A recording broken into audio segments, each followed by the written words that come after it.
അപ്പൊ ആരാണ് പോയത്, എപ്പോഴാണ് പോയത്, എന്താണ് അവസാനം കഴിച്ചത്? പോയതിന്റെ ഭർത്താവാണ്.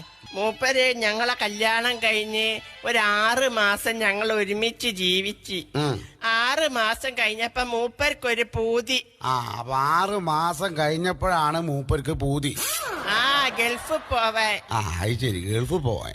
അങ്ങനെ മൂപ്പരെ പൂതിയല്ലേന്നും വിചാരിച്ചിട്ട് ഞാൻ എന്റെ പണ്ടങ്ങളെ മുഴുവൻ വിറ്റിട്ട് ഇയാളെ ഗൾഫിലേക്ക് പറഞ്ഞയച്ച്.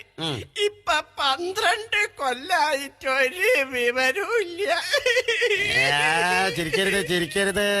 അല്ല, കരഞ്ഞതല്ലേ?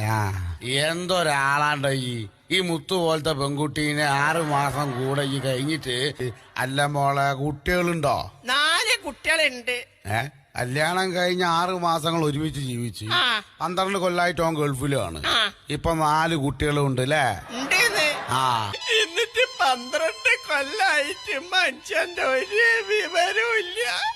കൊല്ലത്ത് വരലുണ്ട്. അത് ശരി, 12 കൊല്ലായിട്ട് ഇങ്ങോട്ട് വരലും ഇല്ല, കൊല്ലത്തില് വരലും ഉണ്ട്. ഇപ്പൊ അങ്ങനെ കണക്ക് കൂട്ടുമ്പോ ഈ രണ്ട് കണക്ക് തെറ്റിപ്പോവാണല്ലോ. എങ്ങനെയാപ്പോ അത് കണക്ക് മനസ്സിലായില്ല എനിക്ക്. അല്ല, കൊല്ലം എന്ന് പറഞ്ഞ സ്ഥലത്ത് വരലുണ്ട്. അവിടെ മൂപ്പർക്ക് ഭാര്യയും കുട്ടികളൊക്കെ ഉണ്ട്.